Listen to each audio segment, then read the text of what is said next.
vamos só comentar assim por alto. Se a gente puder olhar, eu queria propor que a gente olhasse para aquela imagem, a gente abrisse olhando um pouco para a imagem do capítulo. Queria dar esse pontapé com a imagem do capítulo e uma percepção, se alguém quiser comentar, né? Assim, como é que sentiu esse capítulo? Eu vejo uma pessoa assim animada, espiritual,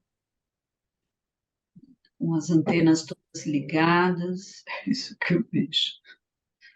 Muita energia, né? Vibrando, assim, tem uma ativação importante aqui. Eu vejo um pulsar das estrelas. Sabe aquele movimento que as estrelas emitem vários tipos de raios? E você vê que é um raio que vem lá de cima, aí passa pelo espelho e se transforma num outro tipo de raio. Então, eu vejo isso.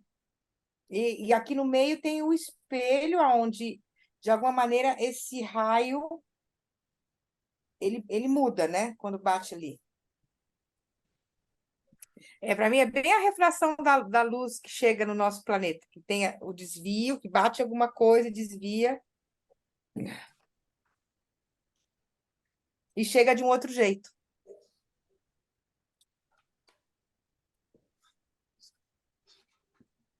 Eu vejo uma pessoa pássaro com as asas abertas, acho que preparando para voar.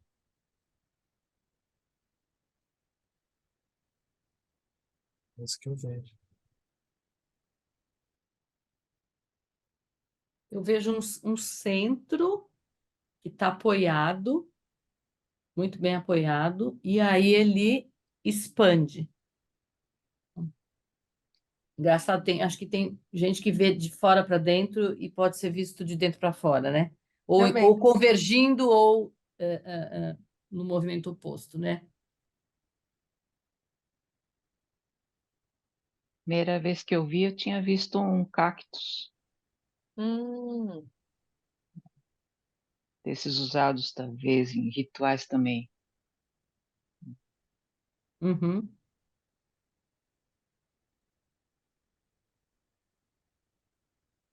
Eu ainda tenho um problema com os espelhos, né?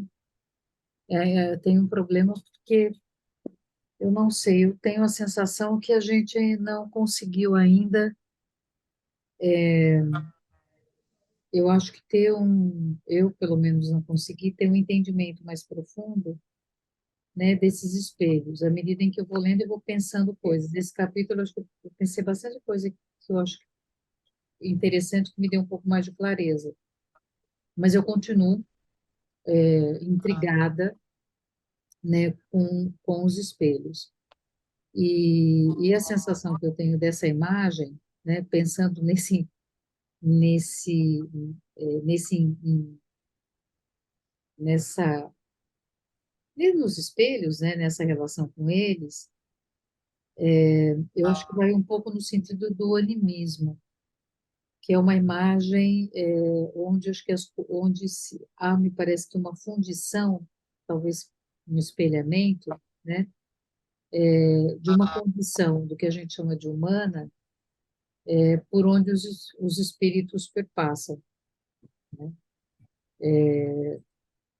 E talvez até essa coisa redonda, né, do centro, que ela tem uma certa teia, né? Ela tem um certo trançado, como uma teia de aranha, né? E onde é que nós nos vemos nessa relação com os espíritos, né? Eu pensei um pouco nesse sentido. O que me impacta muito nessa figura é a grafia. Parece bico de pena, sabe? Assim, uma É, coisa de uma delicadeza, assim, de um risco assim muito delicado e daí vai, né? Não é uma coisa feita rápido, ela é sutil, tem uma sutileza, né? E uma permanência do traçado assim que vai indo, vai fazendo, né? Ondinha, ondinha, ondinha, ondinha. Acho tão bonito. Então, gente, mas se a gente põe uma lupa, nesses dois raios do meio, parece o chapiriz descendo. Parece gentinhas, como ele fala. Marta, mas deixa que eu estava notando justamente essas duas, que No um meio. parece estar descendo e o outro está subindo. É, As figurinhas estão em sentidos opostos. sim. E essa figura central é bem mandálica, né? Sim. Parece uma teia de aranha, né? E ela tem, ó, Mas é uma uma, duas, mandala três, mesmo, quatro, né? 5, 6, 7, 8. É uma estrela de 8 pontas. É. Lembra muito aqueles filtros de sonhos, né, dos indígenas. Sim, eu sabia. Isso mesmo. E acho que esses traços delicados, né, que parecem, aí que a Neuza comentou, né, bico de pena, eu acho que retrata muito a cosmovisão, não só Yanomami, mas muitas cosmovisões indígenas, né, onde a gente, né, pisa, a ideia é pisar na terra sem deixar muitas marcas, é conseguir ter uma pisada, né, silenciosa, sutil.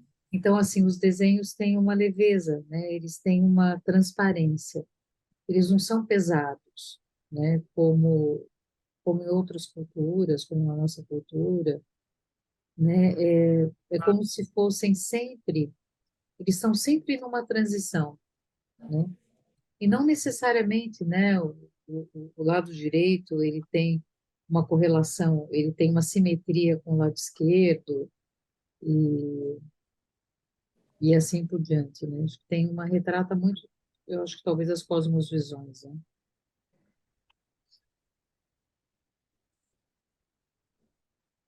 E aí eu vou propor, assim, o primeiro, eu acho que a primeira pérola do texto, do meu ponto de vista, né, é quando, já na primeira página, o Schopenhauer, ele começa a retratar, ele fala de uma moça que foi levada, né, logo no início,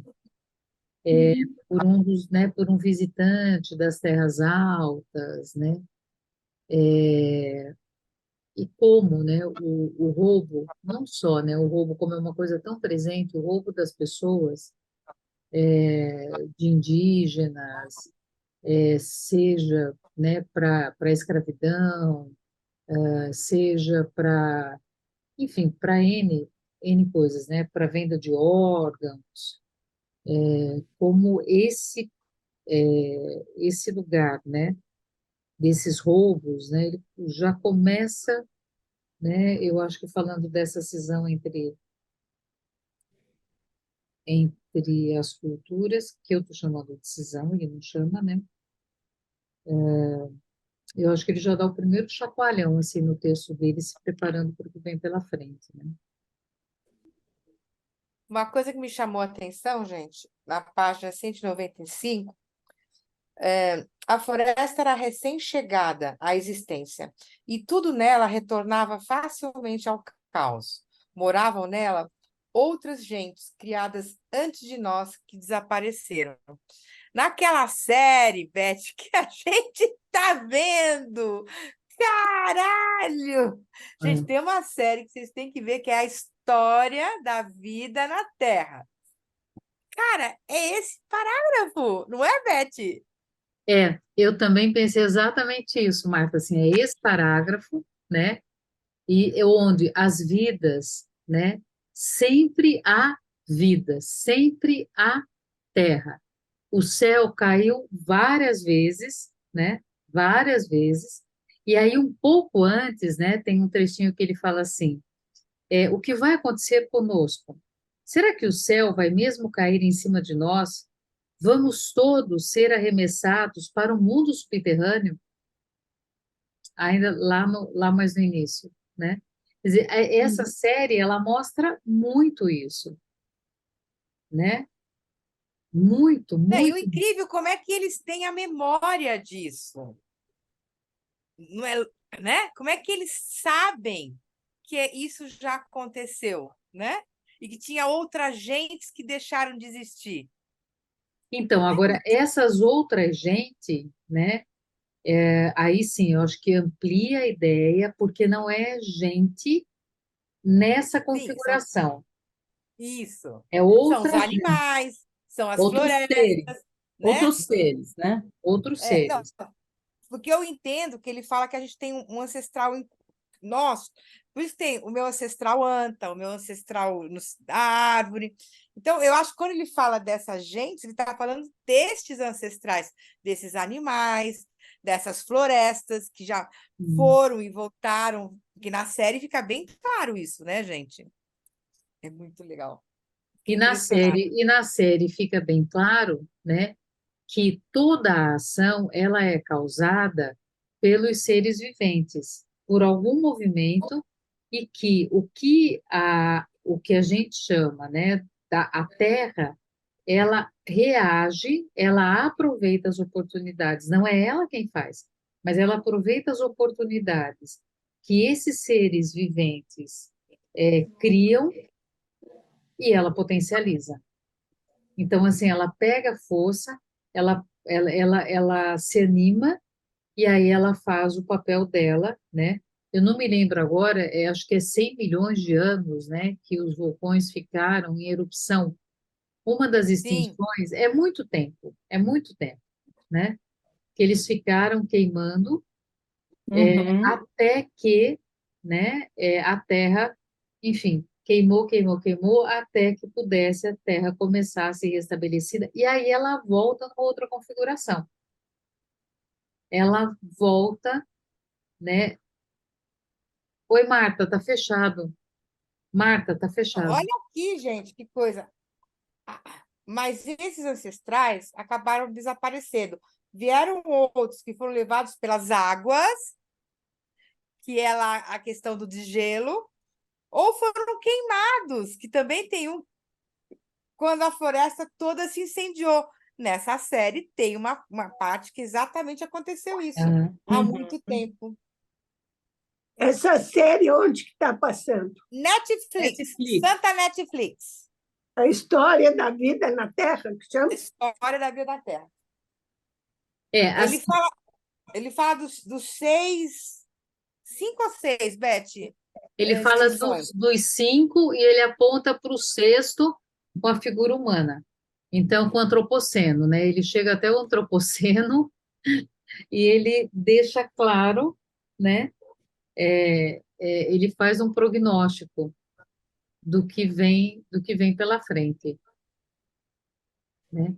Vai ficando claro a adaptação desses seres, né? E a sobrevivência que eles têm que ir se adaptando da água para a terra, né? Tem uns que saem da água e vão se adaptando à Sim, terra, não é?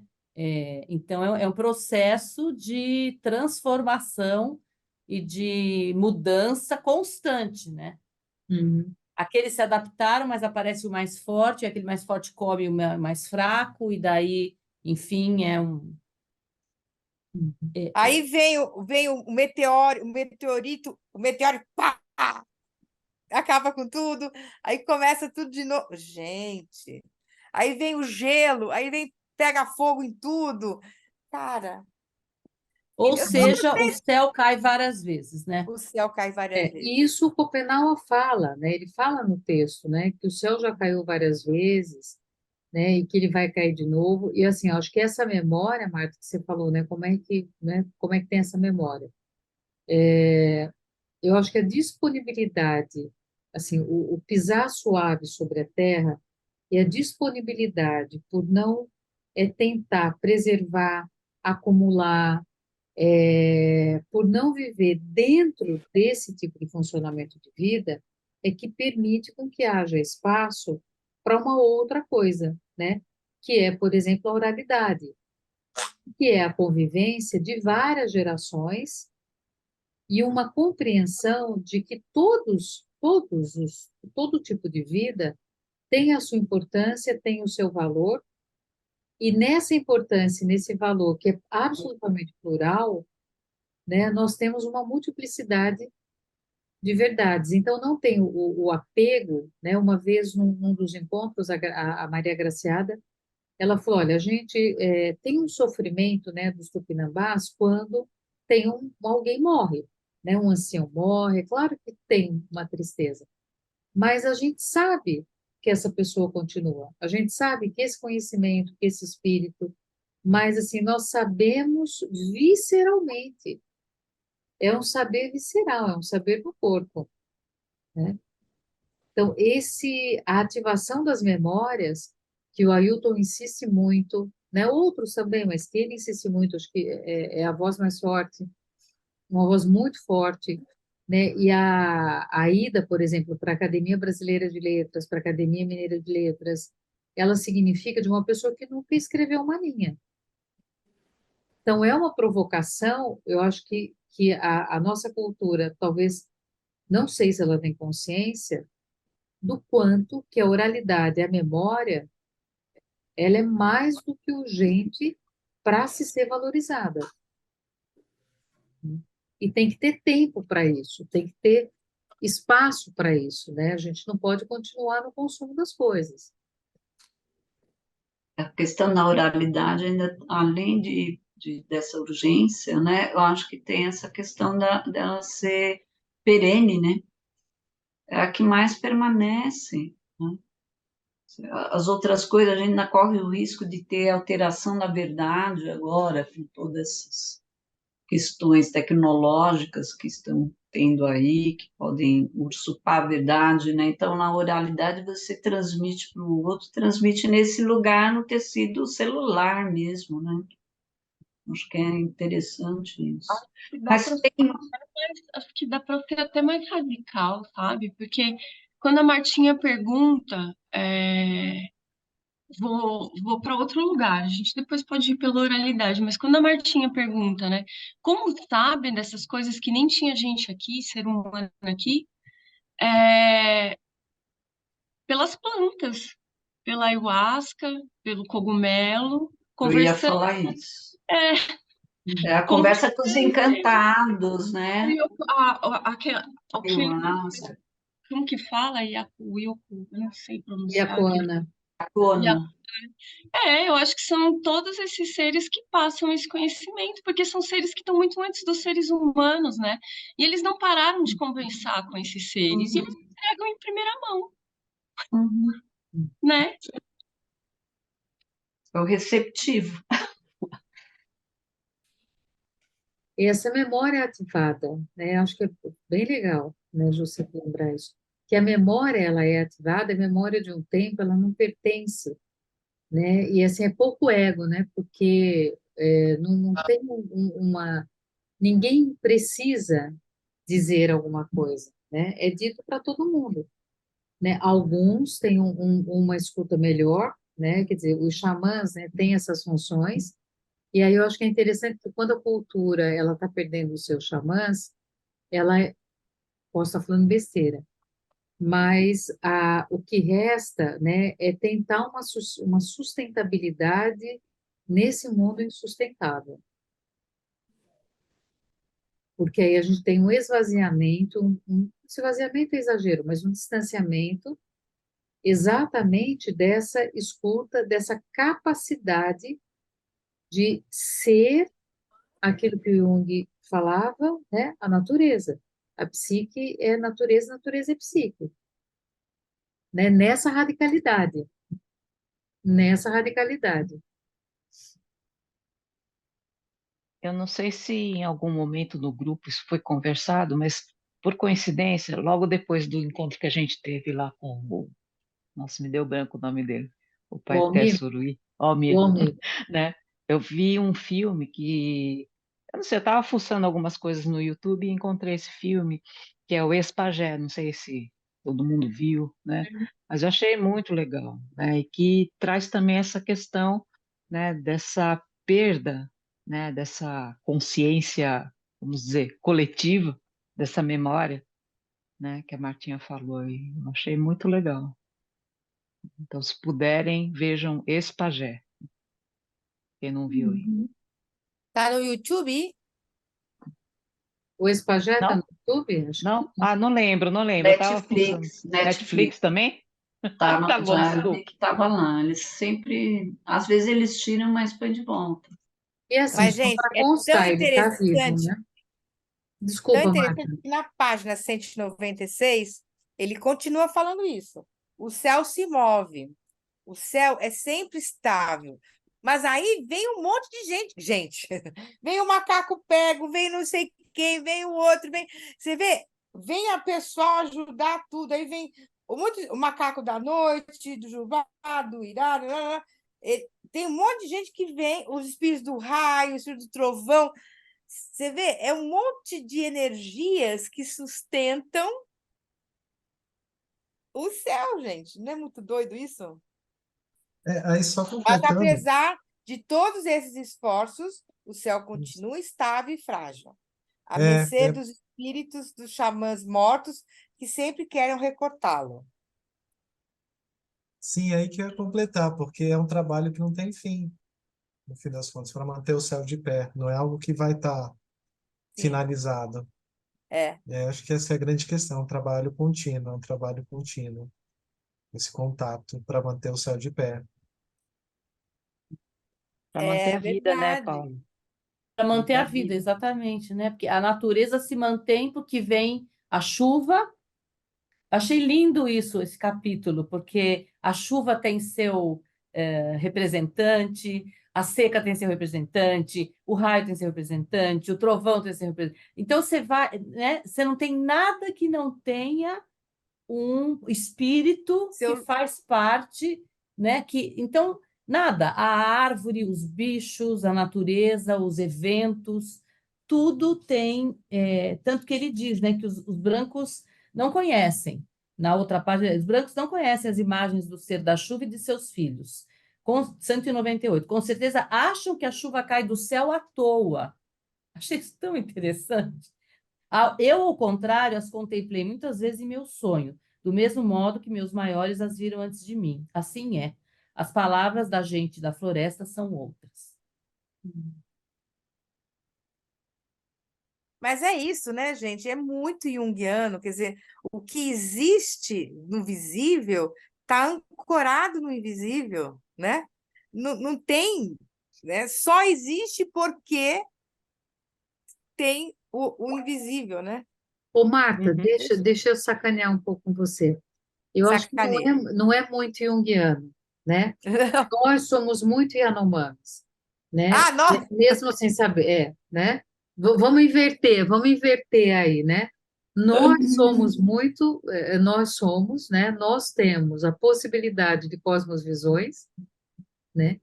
E de Isso é uma, muito bom, isso é muito bom, isso é muito legal, poder fazer essa inversão, porque aí a gente volta no ponto que a gente teve no último encontro, assim, né?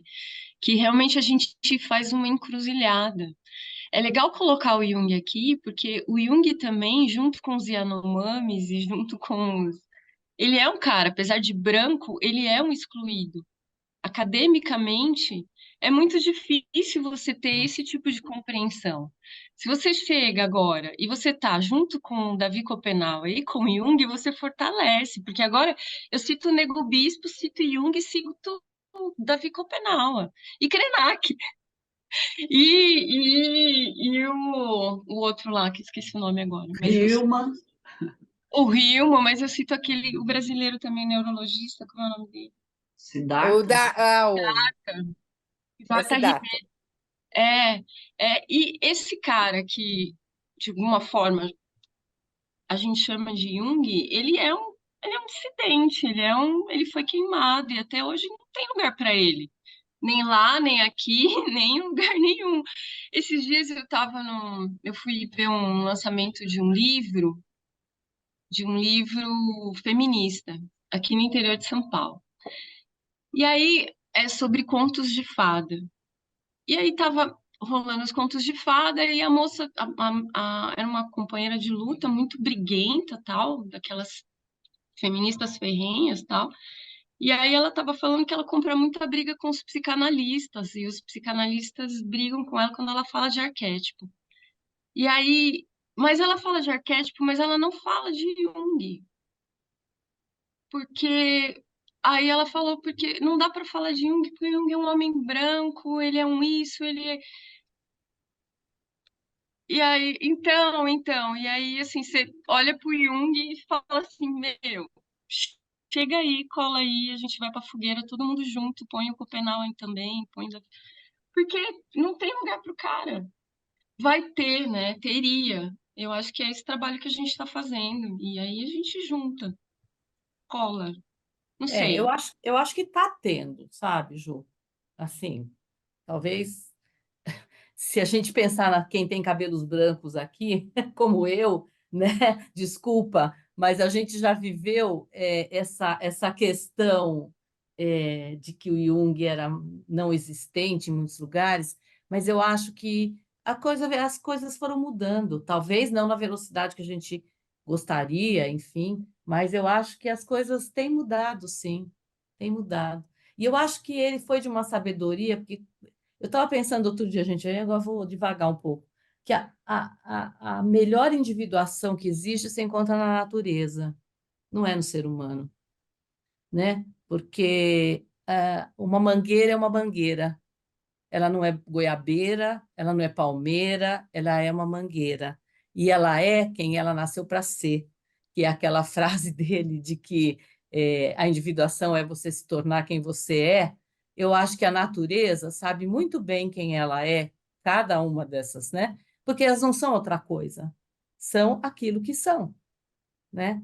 Eu acho que às vezes o homem atrapalha muito esse processo, né? Porque a Mas, gente. Elsa, isso que você está falando em relação ao passado, como ele foi aceito, de agora como ele está Uhum. nesse lugar que ele está agora, é aí que eu entrei com a fala da Beth. Eu acho que é justamente por causa do Copenau. Eu acho que é justamente por causa do Krenak, eu acho que quem está colando e que está vindo com essa nova voz é desse chão. E aí o Jung ganha aliados, pares, conversa, diálogo com quem falar. Mas é quem está subindo, que está trazendo ele junto, está brotando daqui. Mas eu acho que está brotando da neurociência também. Porque eu acho que tudo que você estuda de neurociência dá muita base para aquilo que foi falado na teoria junguiana, entendeu? Você lê neurociência, você cai na teoria junguiana, você fala, meu Deus, como que ela ajuda a pensar todos esses elementos teóricos aí, né? Então, acho que é uma mescla, eu acho que é um somar de conhecimentos, graças a Deus do Schopenhauer, graças a Deus do Jung e da neurociência, e de muitos, acho que de muitas portas diferentes, Ju, eu acho. Muitas portas. Mas eu acho que também a abertura para Jung aumentou muito depois da publicação dos livros vermelhos, né? Do livro vermelho. Eu acho que foi um turning point, porque a gente que estudava, imagina, na minha época, eu era da primeira turma de psicologia da PUC, eram 6 anos. A gente tinha meio semestre de Jung em 6 anos, só meio semestre. E esse livro vermelho era uma coisa mítica que a gente achava. Eu achava que nunca na vida eu ia ter o privilégio de ver, de saber, e de repente o livro vermelho é publicado, depois os livros negros. Então foi uma revolução mesmo, eu acho.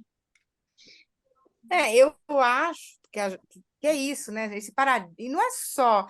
Eu acho que a física quântica, eu acho que tem muita coisa eu vou pôr ciência aqui, entre aspas, muitas aspas, dessa nova consciência que Isso. mudou. Gente, é o computador, é a internet, é muita coisa que de repente emergiu na consciência que você fala, uau, porque é isso. A minha turma de psicologia, quem deu aula de Jung fui eu, gente. Juntou eu e até são pessoas que. Um amigo meu que está na SBPA agora, um que é super também outsider. A gente aproveitava, professora de personalidade, podemos falar de Jung? Não tive professor, não tinha. Era eu, o Rui Fontana, o Ascânio Jatobá, a Ângela Damas, a gente que dava aula de Jung, entendeu? Porque a gente já estudava Jung. E era aquela coisa da crítica mesmo, porque essa ideia, né, muito que eu acredito também, né, da semente do carvalho, né, isto que está aí. Cara, isso é muito difícil para o ego ocidental aceitar, porque a gente tem a liberdade. Não, mas eu sou livre. Não, porque eu sou produto da cultura, eu sou produto do meu pai e da minha mãe. Sim, amigo, até a página 2. É muito difícil aceitar essa ideia. Você traz uma semente que não tem nada a ver com o teu país, com o teu pai, com a tua mãe, com o teu sexo, muitas vezes, né? É muito difícil aceitar essa ideia, eu acho, que ainda é, entendeu? E que você, a tarefa é, que é como ele abre o Memórias, Sonhos, Reflexões, né? Eu sou um inconsciente que se realizou, né? É Isso. muito difícil essa ideia para nós ocidentais. Eu acho, né? Por isso que o Jung é para esse tempo, né? Esse tempo que você tem. E não é só, gente. É o Baum, é o Barruan, o coreano também. Tem um monte de gente falando um monte de coisa muito interessante nesse sentido, né? Eu imagino o Jung lendo A Queda do Céu. É... Ia ser Ele uma vai, opa, festa. encontrei um irmão! Encontrei o livro vermelho brasileiro, entendeu? Né, Ju? Encontrou o Com livro certeza. vermelho brasileiro. Tá aqui, ó. Olha, eu Roberto acho que Gambini fala isso, né? Ele falou isso na SBPA, Falou. que A Queda do Céu é o livro vermelho brasileiro, que todo Sim. junguiano tem que ler. Então, olha, eu acho que se o Jung cruzasse aí com o livro vermelho, acho que, na verdade, ele ia se unir ao Zé Celso para poder trabalhar na montagem, né, no roteiro da Queda do Céu e ver a apresentação lá pela oficina, né? Eu tenho a impressão que ele iria dar uma corporeidade de uma maneira talvez mais próxima a essa cultura branca, né? Eu tenho um pouco a impressão que ele ia transitar um pouco por esses lugares, né? Agora, eu acho que essa ideia, né, da semente, né, dessa semente que a gente carrega, né, desse inconsciente que se realizou, eu acho que uma coisa que o Schopenhauer traz, né, e a gente poderia até citar outros, mas assim, a gente, enfim, está lendo Schopenhauer, né, eu acho que assim, é de um inconsciente, sim, mas é um inconsciente sempre coletivo que se realizou. E essas memórias, talvez, né, no meu, na minha, na minha compreensão, que ela é acionada através de várias, né, de várias possibilidades que ela tem de ser acionada, e uma possibilidade ela não exclui a outra, né? Assim como, por exemplo, se eu pensar no diálogo da psicologia analítica, no diálogo, enfim, eu acho que a gente necessariamente, né, a gente continua talvez olhando muito a grama do vizinho, né? Eu acho que a gente pode olhar, mas assim, tem um bruto de um diálogo com Paulo Freire, né? E assim, não é, eu acho que não é Paulo Freire com aqui, ou Jung com Paulo Freire, acho que tem um diálogo, né? Se ele vem de lá ou se ele vem de cá, né? E acho que isso é algo que talvez, com essas outras cosmovisões, a gente possa conseguir exercitar, que talvez o nosso ego, ele tente, por costume, né? Como diria o Suassuna, né? O senhor mata por quê? Não, por costume, né? Por costume. A gente tenta, talvez, assim, direcionar ou amarrar de maneira que a gente possa estar entendendo, para a gente compreender melhor, né? Mas talvez esse exercício, eu acho que esse é um exercício da leitura do Schopenhauer, que claro, a gente ter os nossos parâmetros, que são nossos, mas a gente ir exercitando uma coisa mais plástica, né? E saber que todo esse povo está aqui nessa teia, todo esse povo está aqui nessa teia, né? Outros talvez não caibam nessa teia, de fato, né? Por exemplo, Hitler não caberia em hipótese nenhuma, né? Mas outras pessoas, né? Enfim, né? Outros indivíduos não caberiam. Mas muita gente caberia, né? E acho que esse exercício é um exercício muito árduo, porque nós nos sentimos, às vezes, mais seguros, né? Nos apoiando, né? É o que a gente estava falando no comecinho, né, do encontro aí no papo, né? Nós buscamos cada vez mais, eu acho que estruturas mais horizontalizadas, mais circulares, mas na hora do pega para capar, né, a gente, né, se apoia nas estruturas verticalizadas, né, e institucionalizadas. Talvez por costume também, né? Acho que esse é um risco, não que a gente faça isso, nós que estamos aqui, mas eu acho que esse é um bruto de um risco, né? E soltar isso é muito difícil, né? Poder ouvir, eu não me lembro agora quem foi, né, que falou, ouvir de fato, né, por que que as árvores, elas conseguem, né, a gente consegue ter um monte a floresta só consegue ser uma floresta exatamente pela diversidade, ela não consegue ser uma floresta se ela tiver um tipo de árvore, né? E quando uma está em perigo, elas imediatamente avisam, né? Né? E, gente, tem aquela história que o Krenak foi dar uma palestra numa universidade americana. E falou, gente, o que que eu vou falar para esse povo? Eu não tenho nada a dizer. Aí veio a mocinha, a tradutora, né? Doutor, me entregue o seu papelzinho ali. Que papelzinho, minha filha? O que o senhor vai dizer amanhã para que eu possa traduzir? Eu não sei o que eu vou dizer amanhã. Eu preciso sonhar. Ela quase teve um ataque cardíaco, a menina. Aí ele foi sonhar. E aí eu não consigo lembrar, era uma árvore que vinha falar para ele alguma coisa. Aí no dia seguinte ele começou a falar assim: cara, a árvore mandou dizer isso. O que aconteceu? E aí todo mundo olhou para o reitor, porque ele tinha acabado de mandar destruir esta enorme árvore, que eu não estou lembrando o nome, que falou com o Compenaua. A menina arregalou o olho, assim, todo mundo arregalou o olho, porque os estudantes tinham se amarrado na árvore, o reitor falou que não ia arrancar, aí os estudantes foram embora e ele matou a árvore. Aí eu comprei, então já sei o que eu tenho que dizer aqui para vocês agora. Você botou um laboratório no lugar da árvore. Você sabe o que ela tinha para te contar, meu amigo? Ela estava aqui há 600 anos. Você que não sabia conversar com ela. Ela podia ser o melhor laboratório que você tinha. Vocês lembram dessa história? Vocês acompanharam? É, só que é um laboratório de outra escuta, né? E de uma escuta que não consegue ser tão, num primeiro momento, tão palpável, né? Ela não é tão exata. E aí ela gera, enfim, ela não consegue responder, ela não consegue fazer currículo, né, para o CNPq, Pro currículo, Lattes, né? Lattes, pro Lá. Lattes. Ju, cadê o Desculpa, Lattes? Vamos pro desculpa, Lattes, Ju. Lattes. E ela não é vista como sujeito, né? Não é pessoa, né? Então, ela é o objeto para ser estudado, não ser escutado, né?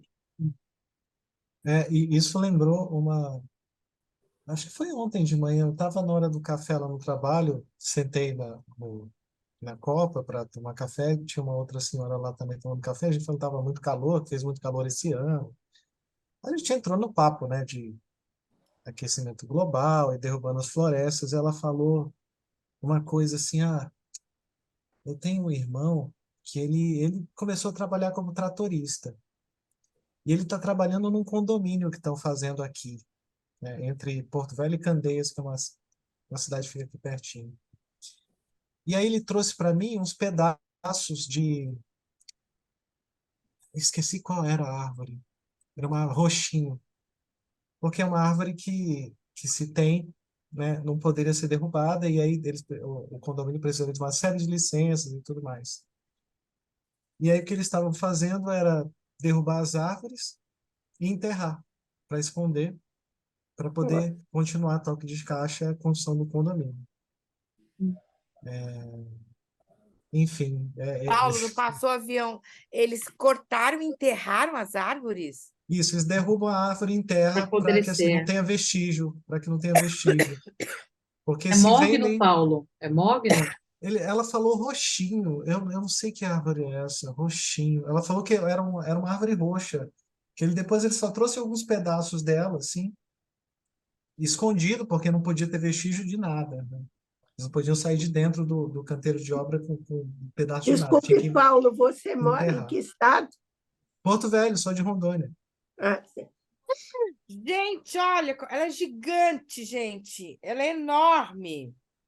O tronco é desse Isso, ela falou que era uma e ela árvore é gigantesca. roxinha. Isso, que o que ele trouxe não foi nem sequer o tronco, foi um pedaço de galho e que já era enorme, entende?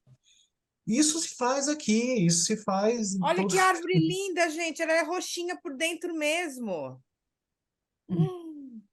isso. E é assim que as coisas são tratadas, né? Enfim, pelo capital, pelo. É engraçado, você falou antropoceno, né? Mas eu fico com essa história muito mais de capitaloceno, porque o que a gente está mudando é por um viés de pensar que não é um viés do ser humano em geral, é pelo viés de uma forma grotesca de existir humana. E doeu. A gente teve uma conversa assim, na hora que ela falou aquilo, sabe? Eu fiquei meio em choque. E pior que isso acontece no nosso quintal e a gente não fica nem sabendo direito, né? E aí, de fato, né? Teve um momento que eu estava lendo esse capítulo aqui, eu fiquei pensando, porque para mim, esse ano foi muito difícil, assim, em questão aqui, né? De sair na rua, de sentir tanto calor. Eu nunca senti tanto calor na minha vida. Calor, assim, de pensar que, meu Deus do céu, o que está acontecendo agora? O negócio tá feio, tá acabando mesmo isso aqui. E ele falando, né, enquanto eu pensava, nossa, a gente estava precisando talvez, né, de chuva, porque agora que começou a chuva aqui, de fato, demorou para caramba para começar a cair chuva.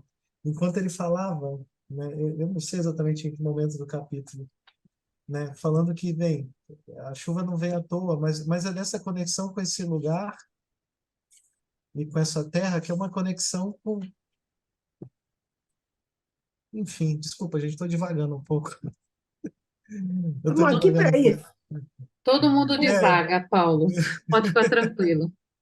eu estou devagando um pouco, mas é de ter contato com esse lugar e, de fato, de entender as necessidades que a gente tem, sabe, como povo, que é uma necessidade que talvez que vá além de uma produção única.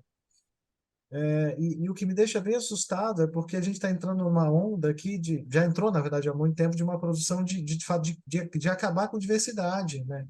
De floresta para monocultura, de povos para só um jeito de ser branco, né? E isso vem, assim, isso avança e avança e avança e avança, e assim, tá sendo uma grande batalha para que isso não avance, né? Porque a gente preserve como a Beth falou, uma diversidade, né? E quando ela falou dessa história da árvore sendo enterrada, eu pensei nisso, né? Porque assim, baixo. E eu acho que eu sei qual é esse condomínio, inclusive. É um condomínio que está sendo vendido que vai ter um lago no meio, que vai ter floresta, enfim. Mas Alphaville no meio disso, não, é um outro. é É um um que vai ter outro. um lago mesmo no meio. É Alphaville o nome, Beth? Eu acho que é Alphaville. Eu acho que é Alphaville É, que estão é um construindo. condomínio grande que estão fazendo agora aqui. Enfim, mas é isso, né? Desculpa, Não, então, devagar. mas eu fico pensando, né? Assim, eu fico pensando, por exemplo, né? Será que a gente, né? Assim, a gente bancaria, por exemplo, não ter uma casa, né? Sem dúvida vai ser um condomínio legal, né? Porque é arborizado, porque não sei o quê, papapá, papapá, tem segurança, tal, então tá bom. Eu consigo ter grana para comprar ou eu tenho condições de financiar. Eu consigo bancar, não ir morar num lugar desse, tendo possibilidade de morar? Eu consigo, por exemplo, quando eu for comprar o meu carro, né, comprar um carro que consuma o mínimo de combustível possível e que provavelmente, mesmo que eu possa ter um carro maior, né, que me transporte e que vá consumir um petróleo, né, muito maior. Tudo bem que eu posso pagar aquele petróleo, né, mas eu vou pagar com o meu tempo de vida, eu vou pagar com as minhas horas de trabalho. Será que eu consigo, né, me dar conta que toda fruta que eu comer, eu posso pegar aquela coisa tão preciosa, ainda mais, né, quando a gente entra no orgânico, que aí tem semente, de fato, tem muita semente. Será que eu tenho cuidado de colocar essas sementes, né, e jogando nas terras, nos lugares por onde eu passo, mesmo se eu moro num apartamento? Será que eu consigo, né, quando eu estiver comendo uma fruta, tirar um pedaço e colocar na minha varanda, ou de um apartamento, ou no meu quintal, se for numa casa, junto com um potinho de água, para os poucos passarinhos que tentam circular, porque os passarinhos estão morrendo de sede, e não tem água para beber, né? Isso não só no país, mas vamos ficar no Brasil. Isso no Brasil todo.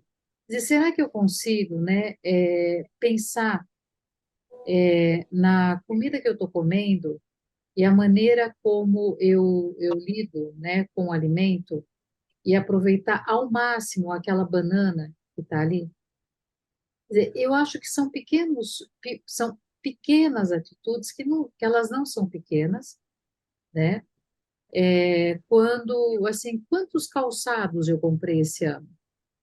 Quantas peças de roupa eu comprei esse ano, né?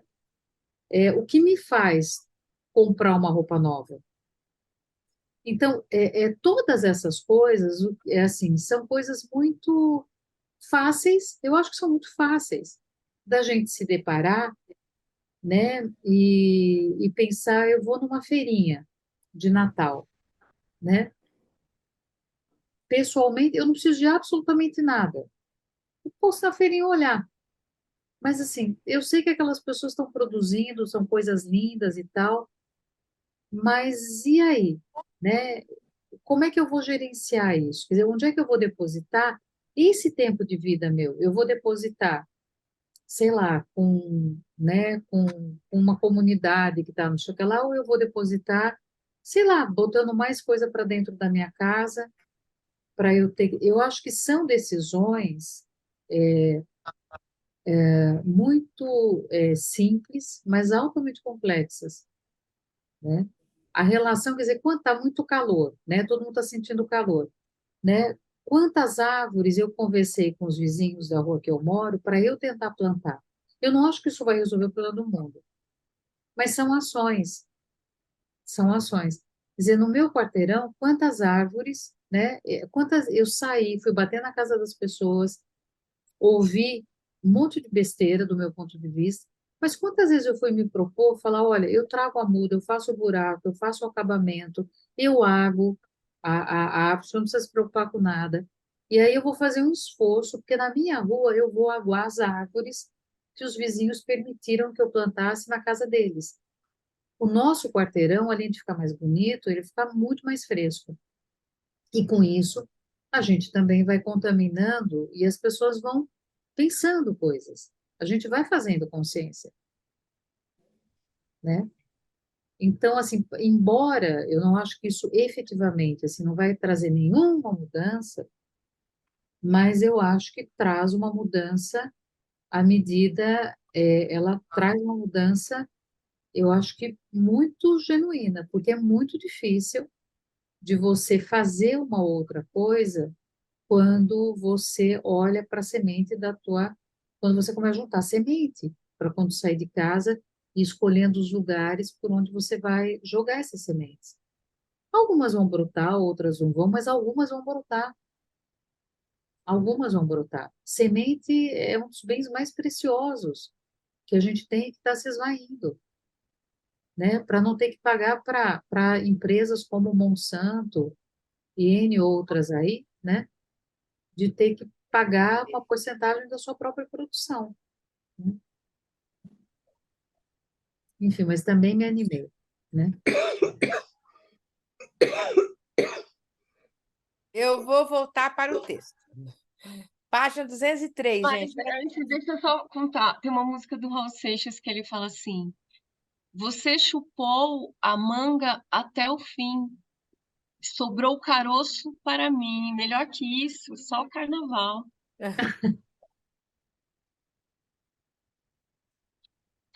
Então, lembra aquela ideia, né? Que, olha, antigamente, nossos maiores, quando se tornaram chafãs, sob efeito das folhas, olha que coisa louca, gente, eram capazes de chamar as imagens dos queixadas e assim atrair esta caça para perto de nós.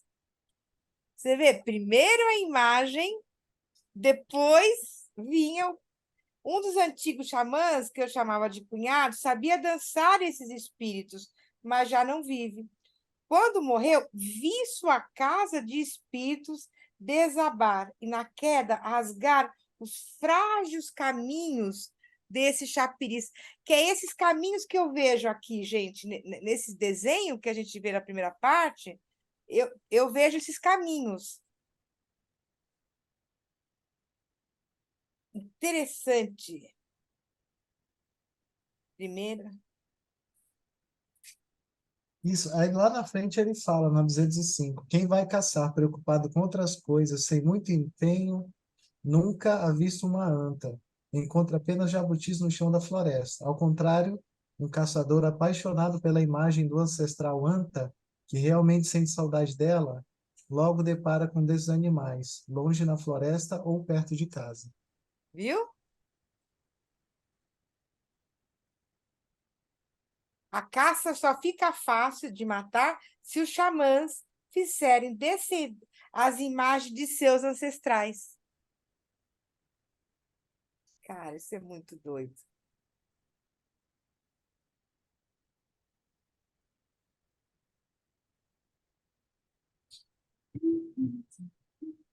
Eu não sei se eu vou para frente ou para trás, eu estou achando que eu volto para trás. Eu estou feito curupira hoje, né? Com o pé virado, assim, né?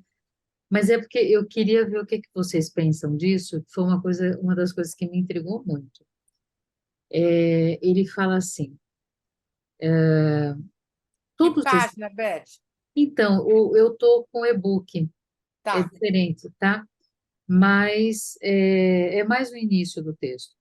Ele fala assim, todos esses chapiri chegam em grande número. Ah, Aí vem a questão. Arrancam os machados e facões das mãos dos espíritos órfãos enfurecidos. Espíritos órfãos enfurecidos. Abraçam-nos, fazem com que se agachem e procuram acalmá-los. Depois, juntando forças, procuram impedir que o céu danificado desabe, né? Os espíritos preguiça atiram vareta de metal com suas espingardas para preencher as brechas. E aí ele vai falando de cada espírito, aqui ó, a Célia falou, 197, que cada espírito ele vai tendo uma função. Só que um pouquinho antes, né, ele está um pouquinho antes dele ter essa fala, ele fala que os metais que estão inseridos na Terra, né, eles são como raízes que seguram o céu, como raízes de árvores que seguram o céu. E aí, quando ele fala desses espíritos órfãos enfurecidos, né, eu entendo que ele está falando, né, dos invasores, né? E que orfandade é essa, né, a que ele se refere? Assim, se os invasores, se os brancos, eles são órfãos, né, e são enfurecidos, né? Será que é uma orfandade, uma auto-orfandade à medida em que nós nos dissociamos da Terra, em que a gente, de fato, consegue estabelecer uma relação de utilidade, uma relação de consumo com a Terra, e não uma relação afetiva, uma relação, não uma relação, não sentir a Terra, né? Então, que orfandade é essa que faz com que o homem faça isso? E aí eu quero compartilhar com vocês, eu vou pegar rapidamente aqui uma imagem. Tem um circuito no Brasil, na América Latina, que chama GRUD. E é um circuito que as pessoas, vários coletivos de artistas, preparam seu material, e esse material ele circula no Brasil, esse ano, por 29 cidades, e acho que por 4 capitais da América Latina. E aí todo mundo faz a colagem desse material em espaços públicos, né? Então, o material de todas essas cidades, todos esses artistas vão para todos esses lugares. E aí, ontem, né, a gente estava fazendo a colagem aqui, e olha que interessante, né, esse trabalho que uma pessoa fez, dá para ver? Está Uhum. escrito. Comedores de terra. É, Parece uma dentadura É uma mesmo. dentadura, é é uma. uma dentadura em ouro, Uhum. né? Eu achei que foi uma forma muito interessante de expressar essa essa violência, né? Esses metais, né, que são comidos, essa comilança da terra. Mas não é uma comilança no sentido de uma mistura com a mãe, mas é uma comilança, né, enfim, na violência com a mãe, né? O que vocês acham desses espíritos órfãos? Então, Beth, você relacionou os espíritos órfãos com os brancos. Foi, Na página, é isso mesmo? Na foi, eu página fiz isso. anterior, eu entendi que ele disse que quando morre um xamã que tinha uma casa de espíritos muito alta, tudo isso acontece quando morre um xamã. Então, seus chapiri ficam furiosos por terem ficado órfãos e querem quebrar o céu por vingança. Ele está falando que os órfãos são os chapiri dos xamãs que morreram. Foi Então, o que eu entendi Na também. página sim, 196, eu tinha entendido que os órfãos, do jeito que está escrito aqui, só você está fazendo uma outra associação, um outro paralelo. Porque aqui eu entendi que esses órfãos ele estava se referindo aos chapiris dos xamãs que tinham uma casa de espírito, quer dizer, de um xamã mais. Ficaram órfãos e querem quebrar por vingança. É isso que eu entendi também. Eu entendi isso. não, eu acho que ele fala, acho não, né, tá aqui, ele fala isso, mas eu acho que tem um espírito, tem uma orfandade que é a Tá. mesma, que é a mesma orfandade, né, que talvez seja essa fragmentação, essa dissociação, que é uma orfandade que leva a uma violência da mesma maneira, né? Então, Uhum. em que medida essa orfandade, ela não é uma orfandade nossa, assim, do branco, né? Eu acho que você quis fazer uma Um paralelo. ampliação junguiana, Aham. né? Não, eu acho que você tem razão. Eu acho que nós somos, em certa medida, órfãos. Sim. Órfãos em todos os sentidos. Inclusive, o Paulo acabou de dar um exemplo da nossa orfandade, né? É verdade, Paulo, porque assim, os caras vão, derrubam uma árvore, enterram uma árvore para esconder a violência que eles fizeram contra a natureza. A natureza é de quem? A natureza é deles, a natureza é de todo mundo, a árvore pertence a quem? Para os caras chegarem lá e fazer isso com a árvore, né? Ou com qualquer outra coisa, ou com os animais, não importa. Mas eu acho que somos órfãos, sim, órfãos até politicamente falando, né? A gente não tem pai e mãe nesta terra, ou pais, ou, ou seres que pudessem representar a nossa proteção de alguma forma, nossa voz de alguma forma, né? É difícil, né, encontrar isso aqui. Eu acho que a gente fica órfão mesmo, a gente se sente órfão em muitos sentidos. Agora, Eu vejo o órfão como sem ancestralidade. Eu acho que, assim, uma coisa que talvez eu vejo o Penal fazer resgatar sempre essa ancestralidade de como ela está vindo e está, de fato, auxiliando ele para que o céu não caia. Sim, E eu acho que a gente é órfão é isso, de ancestralidade. Não é que a gente seja, é porque a gente não pensa que há essa ancestralidade, né? E de que se você está derrubando essa árvore, se você está comendo a terra, você está exatamente atacando a sua ancestralidade, você está atacando o seu próprio corpo, de onde a gente veio, né? E essa desconexão total. E eu não lembro onde eu li de que a gente deveria começar a tratar as entidades da natureza, uma árvore, uma montanha, os rios, como sujeito de direito, né? E sair dessa centralidade humana, né?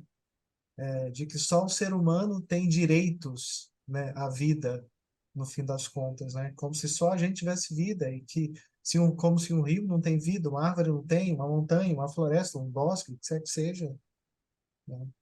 Não, Enfim. já Faz tem parte. isso. Já tem dois É, países, eu acho que é o Equador e a Bolívia, que já puseram na Constituição o direito da natureza. Então, lá já há essa possibilidade de, por exemplo, um promotor processar a Sônia, por exemplo, porque ela está contaminando um rio que passa na terra dela, então vai defender o direito do rio. E aqui no Brasil já tem também algumas ações dessas, né? Que nós não temos lei para isso ainda. Mas. Justo eu, Martinha! Oi? ô, Ah, tá Justo Marta, bom. eu! ô, É que você estava Marta, mais aqui na minha. ô, Marta, mas até onde, se eu não estiver enganada, o Acre, Já tem também? se eu não estou enganada, o Acre, eu estava acompanhando isso há um tempo atrás, o Acre, né? Agora, assim, só para a gente, eu sei que todo mundo sabe, mas só para ficar dito, né? É assim, quem matou a árvore não é o peão que está lá. Quem matou a árvore é quem compra o terreno, faz a casa, é quem tem grana. Quem mata a árvore é esse indivíduo. Esse outro indivíduo, ele também tem uma corresponsabilidade, né? Mas se ninguém comprar, ou se ninguém comprar dentro daquelas condições para funcionar daquele jeito, não tem. E aí a gente entra numa história, né, que não tem, eu acho que como pensar tudo isso, sem deixar aqui do lado, né, eu acho que um pensamento, a gente precisa pensar, né, numa estrutura de classe social. Acho que tem esse balaio que está aqui do lado, né? E poder sentir, né, a ancestralidade é exatamente uma vida voltada para essa sensibilidade. E é uma outra forma de vida completamente diferente, que a gente remenda, né? Eu acho. É, porque oh, meu Deus, desacralização da terra começou na Europa, né, gente? Quando eles começam a fechar os campos, tirar as comunidades tradicionais que tinham uma conexão com a. Quando eles voltam, a Ju pode contar, eles voltam com sangue nos olhos, porque perderam para os árabes, aí chegam lá, veem que estava tudo bem, o mundo existia, as mulheres davam conta, tava, começaram a queimar as mulheres como bruxas, né? E perder a conexão, né? Porque elas estavam muito bem obrigadas, né, Ju? Tocavam o rolê na boa, tomaram um nabo Mas terreno dos árabes e chegaram com sangue nos olhos. e o curioso é isso que a Martinha está falando. O curioso é que quando acabou a Inquisição, quando já tinham queimado todas as bruxas, né? Quando tinha acabado a bruxa como possibilidade imagética, a imagem da bruxa, Uhum. também tinham acabado as florestas. Concomitantemente, à medida em que eles queimavam o imaginário, eles acabaram com todas as florestas na Europa. Agora, todas as florestas de lá são replantio,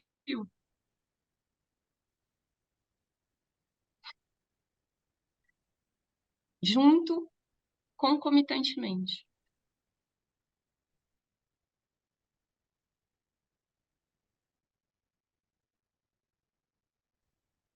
E aí chegaram aqui tocando terror, né? Então, como assim sentir que aquela árvore era irmã dele, sua tia, seu parente, como diz o Cremen, ele fala o tempo todo, minha parente anta, minha parente não sei o Sim. quê, imagina. Foi exatamente essa mentalidade que aportou aqui, né? É. Era 1500, era a plena época medieval, era mesmo nesse lugar onde a Inquisição estava queimando solto. Foram essas pessoas que pisaram aqui chegaram.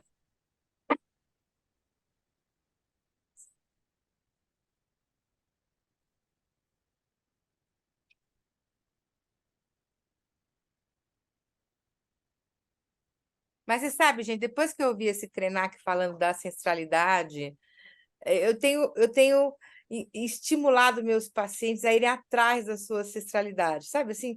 Da onde você veio? Como é que chegou aqui? O que que tem aí dentro? Você é fruto do quê?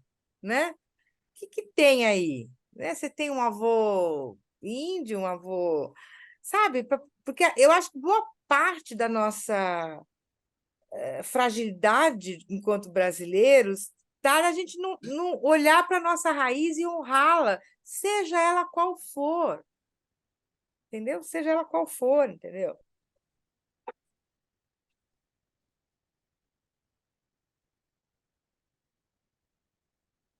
Eu sei que é difícil acreditar, gente, mas eu tenho um bisavô escravo. Eu sei que como assim, Marta? Não, e o mais louco, esse bisavô escravo e tem um bisavô feitor de escravo. Olha que legal, gente. 30 anos de análise, gente, para poder, entendeu? Ser alguma coisa mais ou menos coerente. Porque essas forças estão aqui, gente. A gente não. Isso é uma luta dentro de você. Pelo menos dentro de mim foi, né? Sem contar o avô anarquista, né? Que também me explica muito quem eu sou. Essas forças estão dentro de você, cara. E se você não se dá conta, você não entende você. Você não entende muitas vezes as suas escolhas, não adianta, porque coisas ancestrais que estão aí, sabe? Que eu tive que pesquisar para descobrir da onde eu vim, entendeu? Eu tive que fazer o teste de DNA para saber que região da África, porque graças ao Rui Barbosa, que ele queimou todos os arquivos da escravidão, só pelo DNA que eu descobri da região da África que esse lado meu veio, porque não tem registro, né? Escrito, né? Ele queimou tudo. Mas acho que é uma coisa, sabe, para você começar a ficar em paz e saber como é que você vai apaziguando isso dentro de você. Que é o que Jung fez, né, bem, com a Salomé, como é que você vai apaziguando certas as vozes que tem dentro de você, que são ancestrais, né? Eu acho, e faz muito sentido isso para mim hoje. Quando eu leio no Krenak, eu falo, gente, porque eu vejo o meu caminho desse jeito, entendeu? Desse apaziguamento de coisas que na minha família nem se contava mais, não se falava mais. Imagina falar que tem né? Não se falava sobre isso, né? Da ancestralidade negra. Ela é super invisibilizada, né? No rolê da história, né? Então, eu acho que faz muito sentido, Beth. Eu acho que o único jeito é esse, Beth. Se a gente ancorar no invisível. Se a gente não ancorar, ter coragem, né? De ver o que tem aí dentro, né?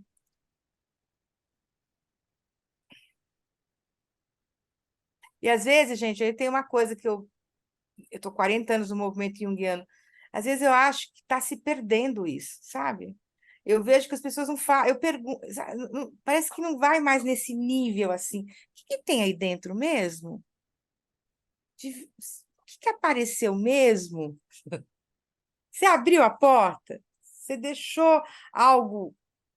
Você sabe que eu tenho pensado isso, e a Verena Katz falou isso outro dia, não sei se vocês viram, que ela falou exatamente isso que eu penso, que já faz muito tempo que ela não vê nada aparecer nesse sentido, dessa coisa absolutamente original, no sentido de não estar no mundo do ego.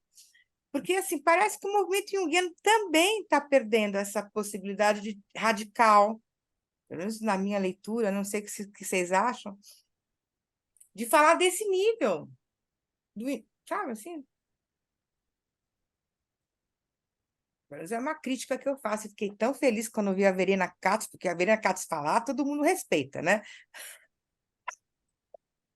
Porque a Verena Katz, lá de fora, que ela falou, tá falado.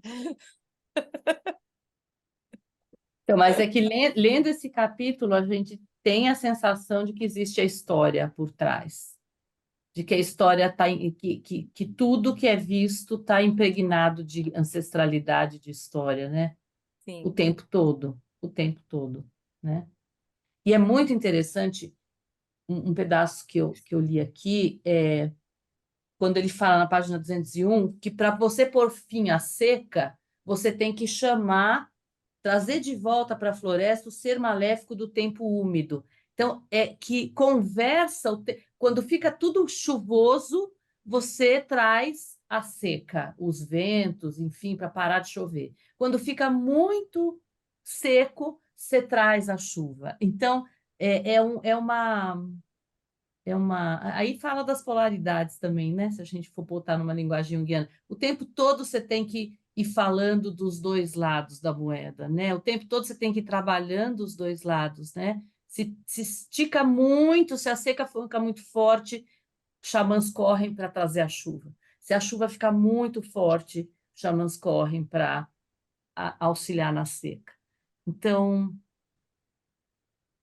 a gente não pode nunca priorizar ou dar mais importância para um lado do que para o outro, né? A gente precisa dos dois, né? O tempo todo, dialogando. Precisa ter um espectro, né? Ter um olho de abelha, né? Que tem um monte de quadradinhos, né? Um monte de quadradinhos. Olho de abelha é bom. Uhum. É muito legal, né? Olho de abelha. Gente, Ai, tá estamos... acabando! é, Ai, o papo está Voou o muito bom, tempo, né? hein? É. Passou rápido. Eu queria propor o seguinte, que a gente fizesse uma rodada, né? Que, né? Se todo mundo que alguém, né? Todo mundo, né? Quiser falar alguma, todo mundo alguém, né? Individualmente. Quiser ter uma palavrinha final aí para a gente fechar esse encontro de hoje, para fechar o nosso ano. A gente podia dar uma rodada, botar para rodar e, e depois a gente termina.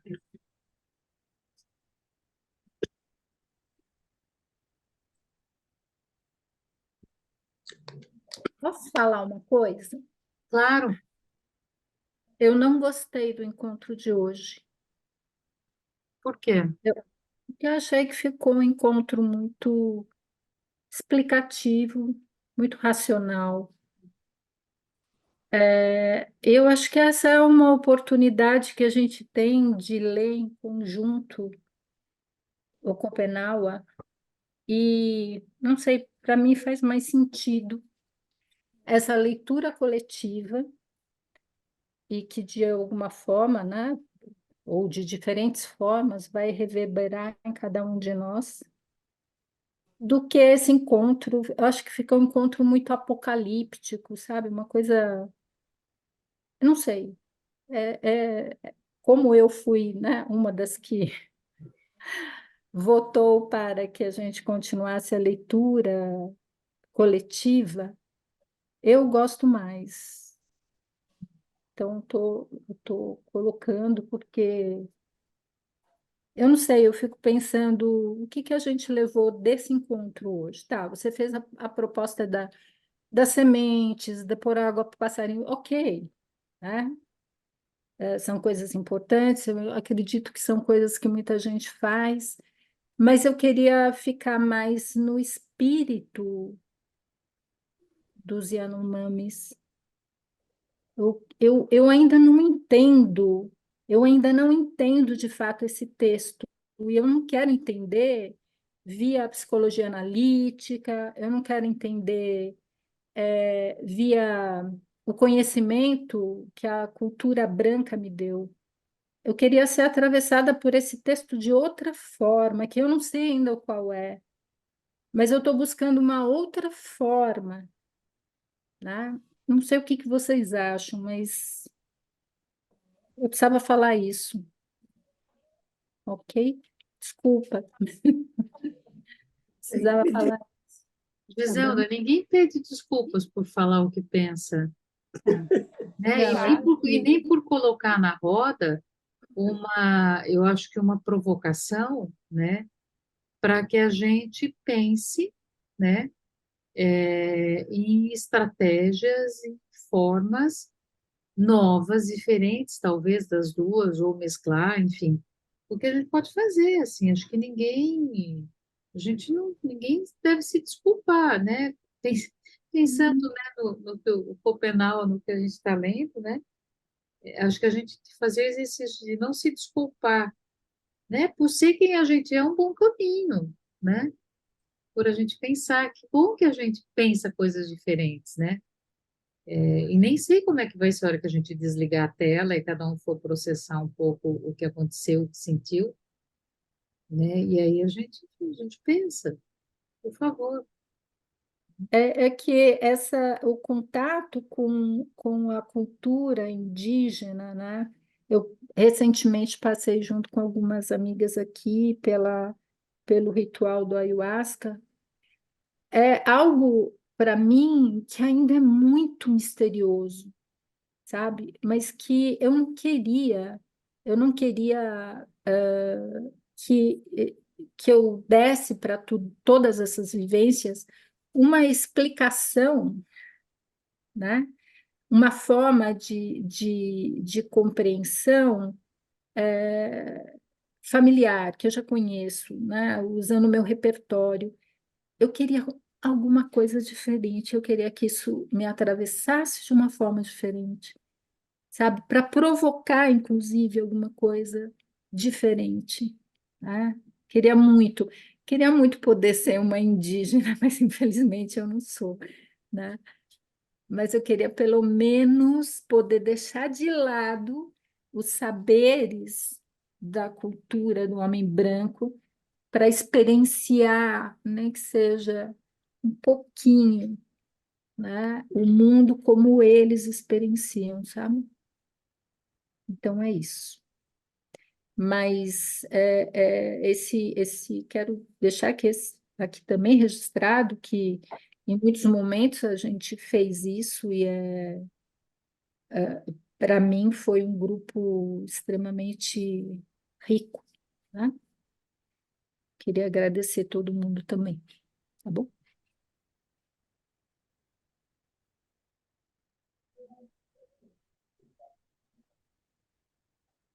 Eu queria dizer que eu gostei muito do encontro de hoje, principalmente porque é o último encontro do ano. E antes de começar o encontro de hoje, eu pensei, putz, faz um tempo que a gente está junto, eu sei tão pouco das pessoas que estão aqui na Carinha, diferente de um grupo que, se fosse presencial, depois de um ano trabalhando junto, mais, né? A gente tem mais de um ano lendo, a gente saberia um pouquinho mais de cada um, né? Então, eu gostei do jeito espontâneo, gostei das conversas, gostei da prosa. Eu acho que, como a Gi falou, eu acho que é importante também ter esses momentos de introspecção, e também de desbravar algo novo, mas ficar restrito só a um jeito e não esperar também, não trazer uma espontaneidade para deixar a conversa solta acontecer, é, também me soa muito opressor. Então, gostei muito. Queria agradecer o ano que a gente teve, os encontros que eu estou tendo aqui, as pessoas que eu estou encontrando pelo caminho. E queria falar do Nego Bispo, porque doeu demais. E com todos os grupos que eu tenho, fora o Caliban, que eu faço com as meninas, esse aqui foi o que mais falou dele, né? Da falta dele, do lugar que ele foi.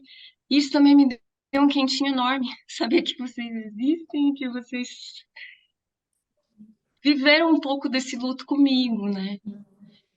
Então, gratidão pelo grupo, pelo encontro. Eu fui pegar o livro dele atrás de uma frase, aí abri aqui, não sei.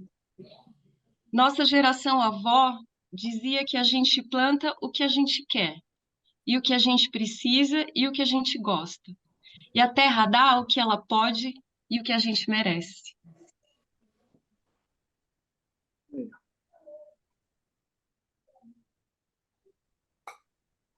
Amigo Bispo, Presente, sempre presente.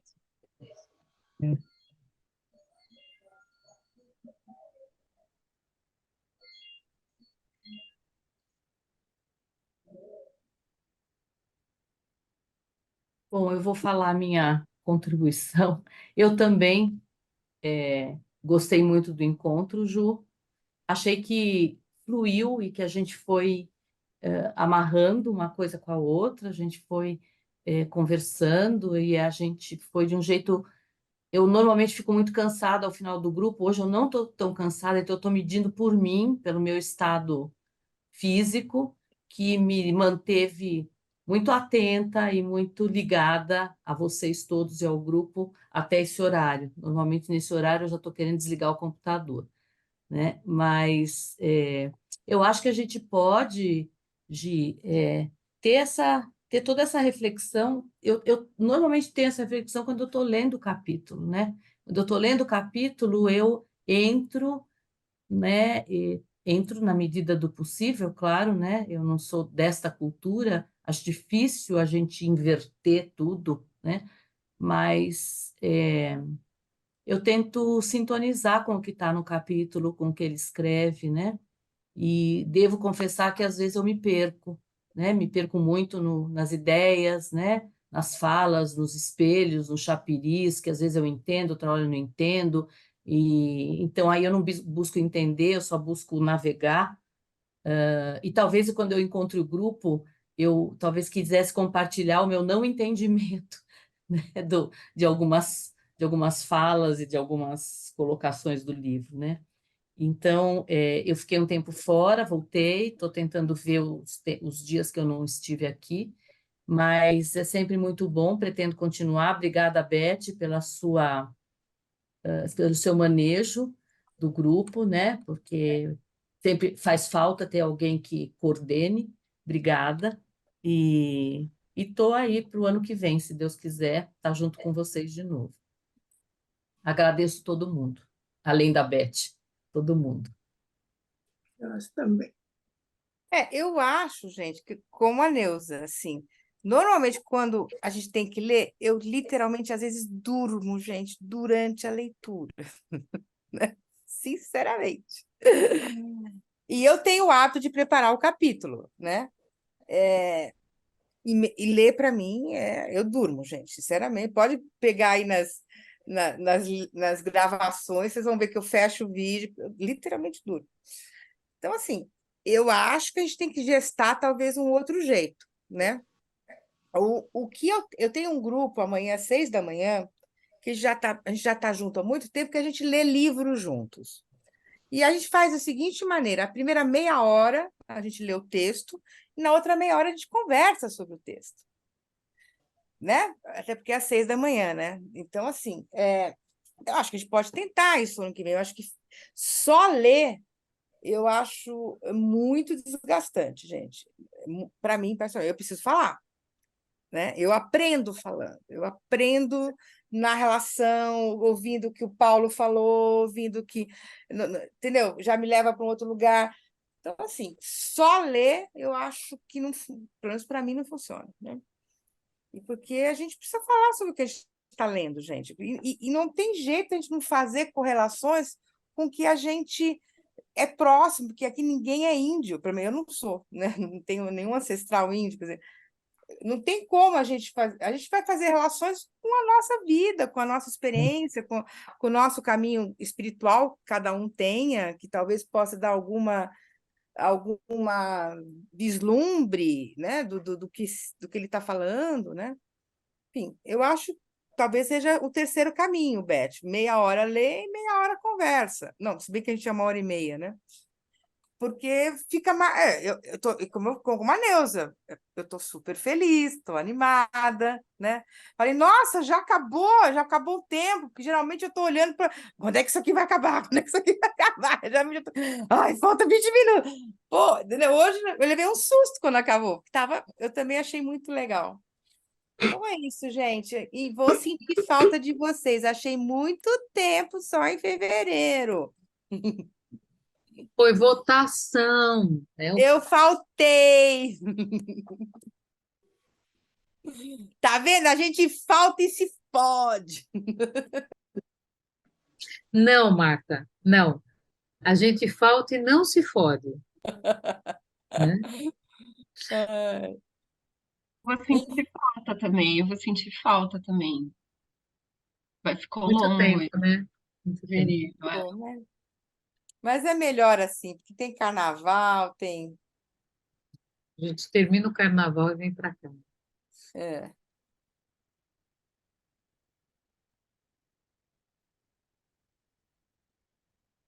Quero Ficou para agradecer depois do carnaval. também o grupo, a Beth, essa jornada, né, que eu acho que é importante quando a gente encontra a nossa turma, né, de alguma forma.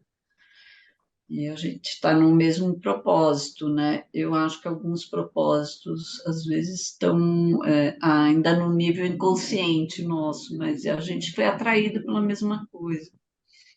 E eu, assim, a minha preocupação é que eu procure ser mais fiel, né? O que eu busco nesse grupo, mais fiel e o mais próximo possível ao que eles estão falando.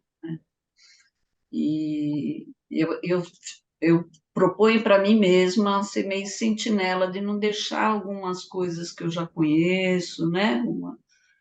Uma linguagem que eu conheço, ocupar esse lugar que eu desconheço, né? Mas que eu estou curiosa e atraída para conhecer, né? Então, eu fico preocupada, assim, de colocar outras coisas agora, que é bem fácil, sabe? Eu sempre A gente vai num processo associativo, então acho que a gente tinha de tomar um cuidado, porque é outra coisa que eles estão falando. Eu acho que eles estão falando de um lugar real que a gente ainda não viu, a gente não sabe, a gente pode sentir em algum lugar, né? E é isso, agradecer que todo mundo está junto, e essa diversidade também, né? Isso é importante. Porque, inclusive, esse contraste às vezes faz a gente pensar o que a gente está sentindo, o que a gente está entendendo. Gratidão. Esse eixo norte-sul é o que está me encantando mais, porque é incrível, a gente se define como brasileiro, todos nós, mas nós vivemos em cantos opostos do país, com realidades tão diferentes. E esse contato, só saber que existe um guiano no norte, para mim, eu caí do cavalo. Então, a gente aqui em São Paulo fica muito autocentrado, né? Achando que o mundo gira aqui em torno de São Paulo. Então, esse contato com vocês é muito rico. Agradeço muito. Fazendo jus à minha ancestralidade, eu só vou dizer uma palavra: gratidão.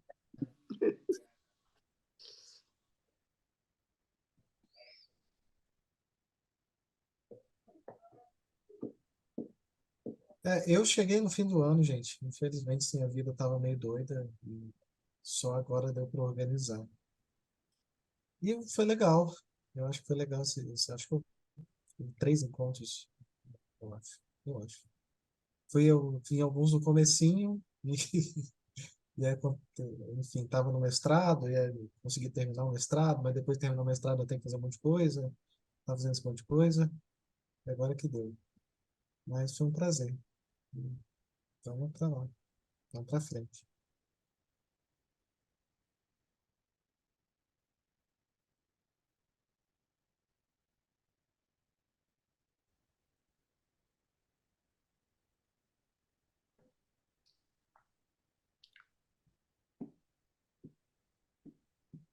Mais alguém? Acho que só falta eu, né? Eu sempre fico enrolando para não falar, esperando acabar o tempo. Ah, sério. Ai, a Célia sendo a Célia. Bom, é só agradecer mesmo por mais um ano, né? Ter...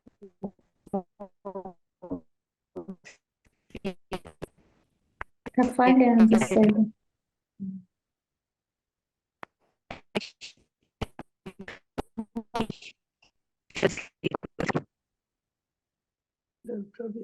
Célia, a Gente, gente não está ouvindo. caiu, Célia, eu acho.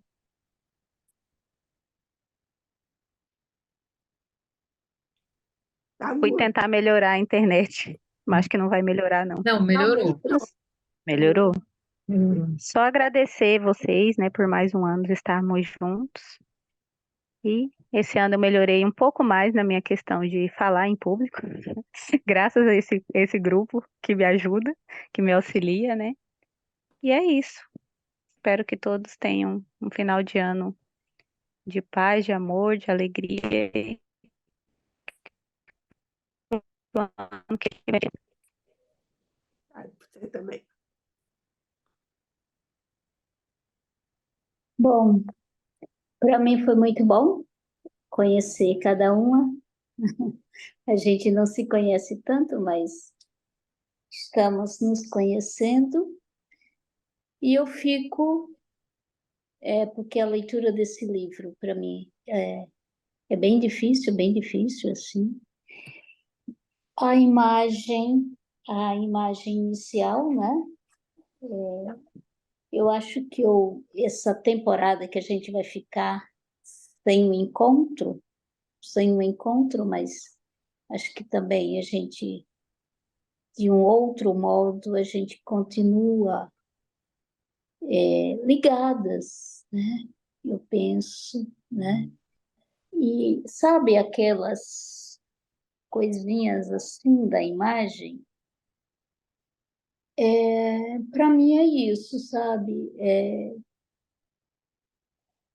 A informação desse livro é algo que mexe com as nossas sinapses,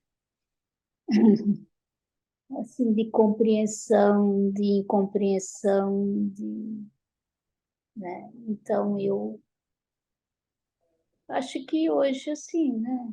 Eu sigo com essa imagem deste capítulo, né?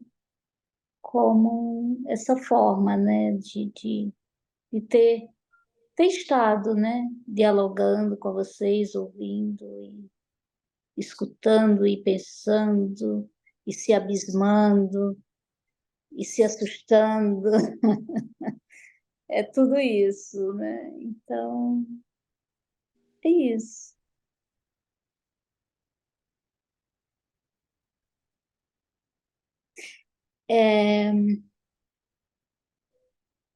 Bom, na leitura de hoje ficou assim para mim, nossa, parecia que eu estava lendo um livro de histórias infantis, de encantamento de criança, sabe? Eu fiquei a imaginar uma criança lendo. Eu pensei, nossa, se a gente fizesse, não sei.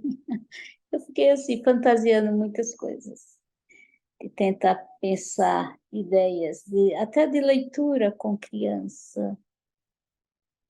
Eu sei que é um livro difícil, mas não sei, a cabecinha das crianças, elas têm tanta abertura, né? Tem tanta imaginação, tem tanta liberdade, né? Que eu fiquei pensando, nossa, acho que seria algo interessante, algo a ser pensado, não sei, uma fantasia. Eu pensei em chegar com esse livro numa praça e contar histórias. Os trechos desse capítulo me trouxe essa fantasia, sabe? Esses trovões, esses raios, esses sustos, esses espíritos, né? A preguiça de macaco e foi isso.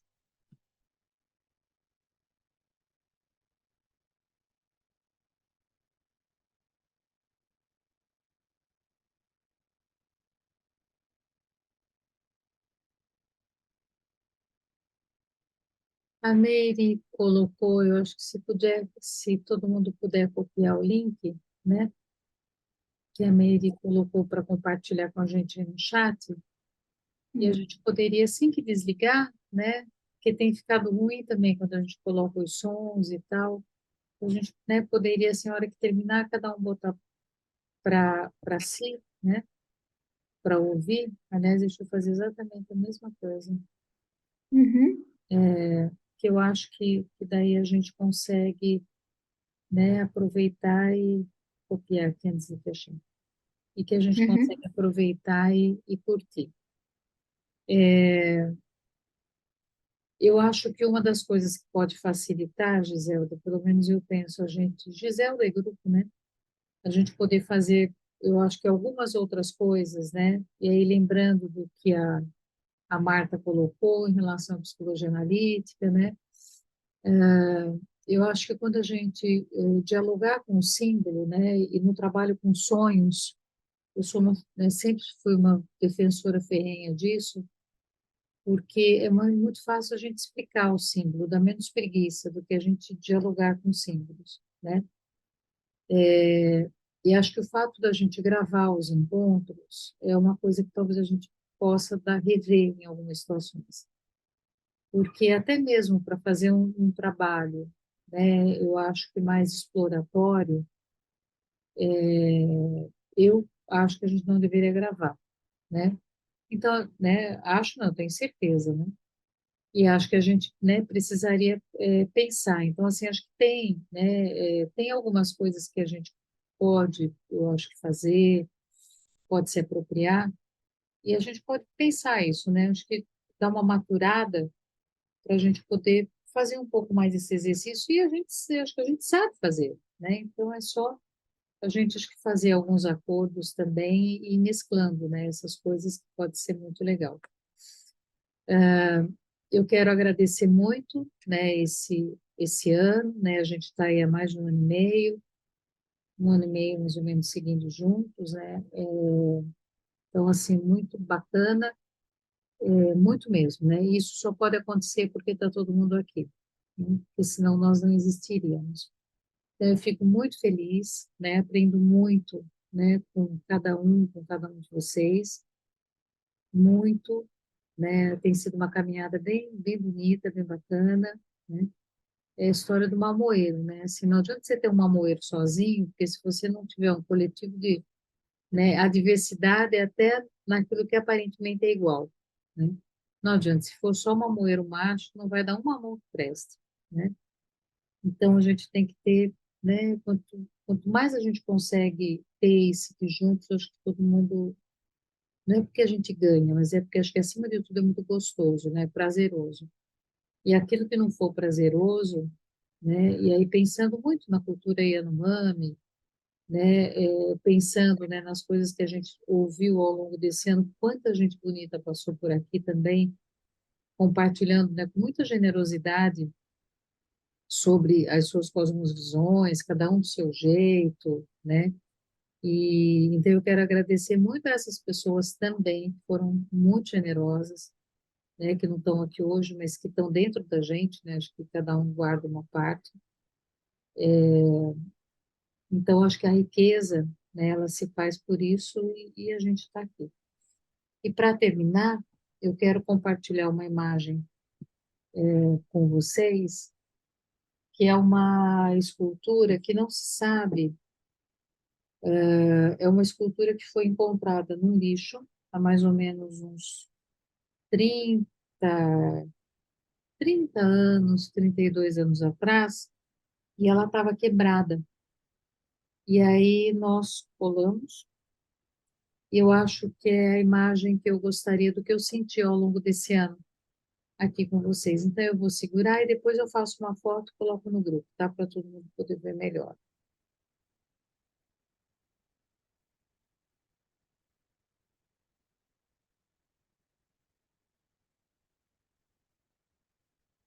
O saber orgânico é o saber que compõe o ser. É o saber que envolve o ser. Então ele vale a vida. Ele envolve a vida. Ele é a vida. O saber orgânico é a vida. E eu tenho dito que o saber sintético é o saber que compõe o ter. Então, ele vale um preço. Ele vale o ter. Como a vasilha do T nunca enche, o preço do saber sintético é sempre o T. E o T sem medida. Mas o saber orgânico não vale nada mais além da vida. Ou seja, vale simplesmente tudo isso.